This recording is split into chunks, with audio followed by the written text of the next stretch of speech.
Greater Noida, Uttar Pradesh, 21 अगस्त 2022 बुधवार की दोपहर, सूरज की तपिश पूरे गांव पर फैली हुई थी। परंतु गांव के भीतर माहौल कुछ और ही था।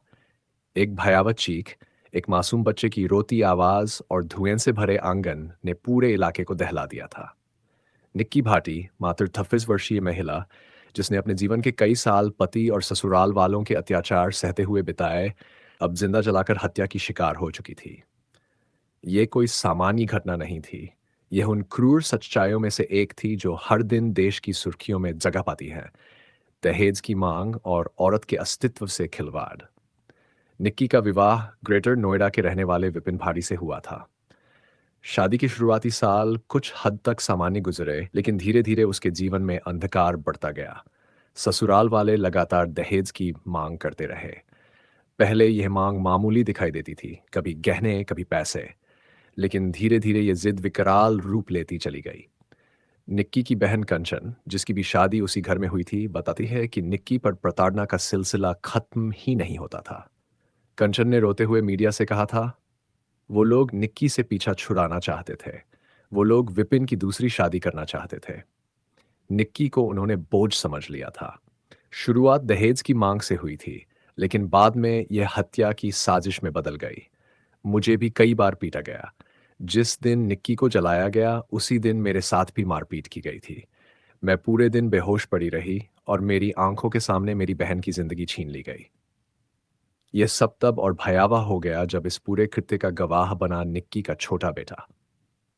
मात्र 6 साल का बच्चा उस दिन अपनी माँ की चीखें सुन रहा था। बाद में पुलिस को उसने बताया, माँ के ऊपर कुछ डाला गया, फिर उनको थप्पड़ मारा गया और फिर लाइटर से आग लगा दी गई। इतनी मासूम आंखों ने वह दृश्य देखा था, जिसे सुनकर बड़े बड़े दिल दहल जाते हैं। घटना की रात घर के भीतर खौफनाक खेल खेला गया। निक्की को पीटा गया, उसके बालों को घसीटते हुए खींचा गया और फिर उस पर थिनर जैसा ज्वलनशील पदार्थ डाल दिया गया। इसके बाद उसके शरीर को आग के हवाले कर दिया गया। ऑनलाइन सामने आए वीडियो ने इस पूरे अपराध को और अधिक विभत्स रूप से उजागर कर दिया। वीडियो में साफ दिखता है कि निक्की को किस तरह मारते पीटते हुए घसीटा गया और फिर आगे हवाले करने के बाद वह हजलते शरीर के साथ सीढ़ी से नीचे उतरने की कोशिश कर रही थी। लेकिन वहां किसी ने उसे बचाने की कोशिश नहीं की। पुलिस ने तत्काल कार्रवाई करते हुए पति विपिन भाटी, सास, ससुर और जेठ को गिरफ्तार कर लिया। लेकिन इस केस में घटनाक्रम यहीं खत्म नहीं हुआ। जब पुलिस ने विपिन को अपराध स्थल पर ले जाकर घटनास्थल की जांच करानी चाहिए, तब वह पुलिस से भागने की कोशिश करने लगा। एडीसीपी सुधीर कुमार ने बताया कि जब विपिन को थिनर की बोतलें बरामद कराने के लिए ले जाया जा रहा था, तभी उसने अचानक एक इंस्पेक्टर की पिस्तौल छीनने की कोशिश की।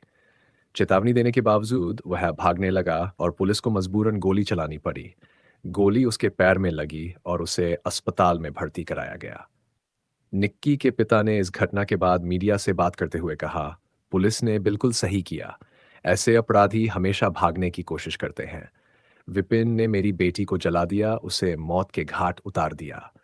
हमारी मांग है कि उसे मृत्युदंड दिया जाए और बाकी आरोपियों को भी कड़ी से कड़ी सजा मिले।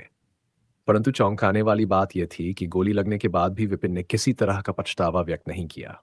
उसने मीडिया के सामने बयान दिया, मुझे कोई पछतावा नहीं है, मैंने उसे नहीं मारा, वह खुद मर गई।